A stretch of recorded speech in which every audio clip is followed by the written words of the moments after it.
Hello, this is Chef John from foodwishes.com with Drumstick Sundae jars.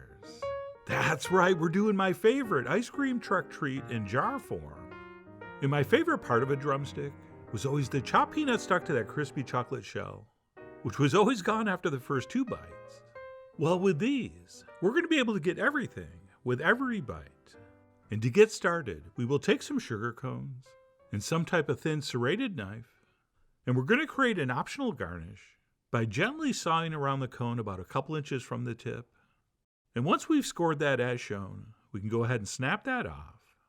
And then we'll use that to make a pointy and very provocative garnish for the top. So you're going to have to decide whether this couple extra minutes is worth the effort. I mean, you are, after all, the Jason Bourne of whether your sundae jar has a horn, but it is a proven scientific fact that people love pointy food. So I'm really hoping you do this step. But anyway, once those are done, we'll transfer the rest of the cones into a bag, and we will give those a little bit of a smashing, just to break them up into some nice smaller pieces. Oh, and by the way, we only need the 4 cones we cut the bottoms off for this. Okay, when I did this step, I was still trying to decide how big I wanted to make these, so I tossed in a couple extra cones just to be safe. But upon further review, just those 4 cones would have been perfect. But anyway, once those are set, we'll transfer them into a bowl, and we will set those aside. And then we'll grab the jars we're going to use to build these in, and a pencil, and we'll place that down on some parchment, and we will trace a circle around the bottom. And if we're making 4 of these, we're going to have to do this 12 times. And once we're done tracing, we'll flip that over so that our chocolate does not come in contact with the pencil lead. Oh yeah, safety first. And that's it. Once our template's done and our cones are crushed, we can move on to the melting of the chocolate, which involves transferring a half a cup of dark chocolate chips into a bowl. But before we melt this, we're going to remove 2 tablespoons, and we will set that aside, and I'll explain why in a few moments.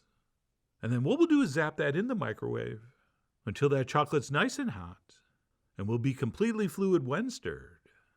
And then what we'll do is add our unmelted, reserved chocolate chips in, and we will start stirring, and we will keep stirring until those chocolate chips are also melted in. And what I'm showing you here basically is a quick method to temper the chocolate, which is normally done in a multi-step process with very precise temperatures and times. But this simplified method works great.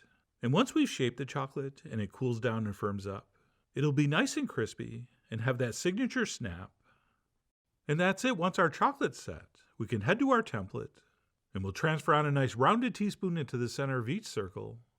And we'll go ahead and spread that out nice and evenly, ideally going right up to, but not over the line. And we do want these sort of thin, so as to mimic the original drumstick. But if they're too thin, they're probably going to crack apart when you take them off the paper. So make sure you're spreading over enough. And then what we'll do once our 12 circles have been formed is take our 4 cone horns, and we'll dip the bottom into our chocolate, and we'll place that in the center of 4 of these, which again is totally optional, but I'm not going to lie, I'm going to be very disappointed if you don't do this. But anyway, once 4 of those have been cone horned, we're going to take some chopped peanuts, and we're going to generously apply those to all the exposed chocolate. And how small you chop these, and exactly how much you sprinkle over is going to be up to you. But as I mentioned, this is my favorite part of the drumstick, so I'm going to put on a good amount. Oh, and please be sure you're using roasted and salted peanuts. Or if they're not roasted, or even worse, not salted, this will not taste good. And that's it. Once those have been nutted, and we've done a little fine-tuning, and had a couple little chef snacks, I went ahead and placed down some ramekins in the corners to keep the paper nice and flat. And then what we'll do is let that sit there until that chocolate hardens up. And if everything goes according to plan, we should be able to carefully peel that off, revealing a very crispy, very thin chocolate wafer embedded with our roasted salted peanuts, which is what's going to give us the mouthfeel of a real actual drumstick cone. And then the other thing we'll do, while our chocolate's still soft and melty, is add a couple big spoons to our crushed up cones, and we will give that a quick stir to partially coat. All right, we don't need total coverage, but the more pieces we get coated, the better. And by the way, if that chocolate hardened up, you can always pop it in the microwave for a few seconds until it's fluid enough to use again. And that's it. Once thoroughly mixed, we will transfer that onto a piece of parchment, And we will spread it out into a nice thin layer, and we will let that sit and harden up, at which point it's going to be ready to crumble up and layer in our jars. And that's it. Once all our elements are prepped, we can go ahead and start building our sundae jar by first transferring in some vanilla ice cream into the bottom. And yes, I definitely kept these jars in the freezer until I was ready to use them. Right, the colder everything is, the better.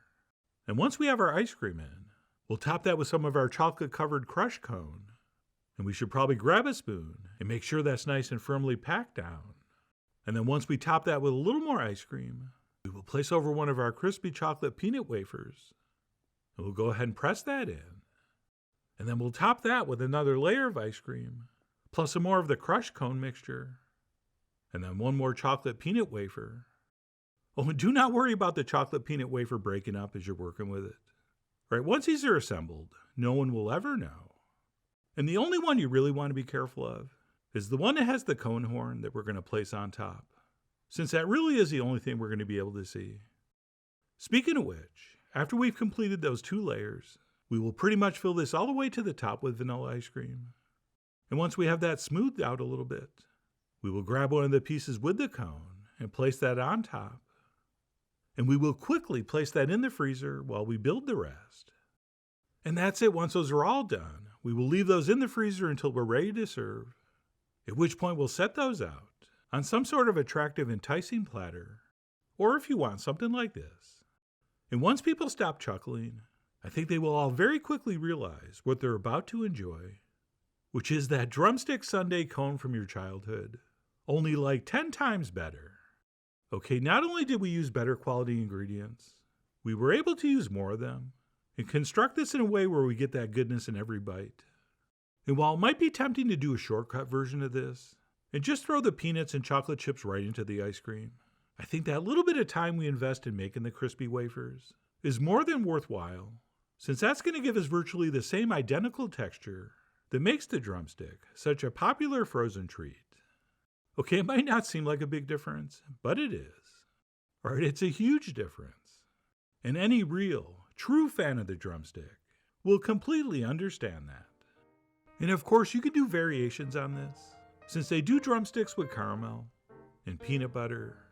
But whether you make a different version or do the original classics shown here, you'll be experiencing peak drumstick, which is why I really do hope you give these a try soon.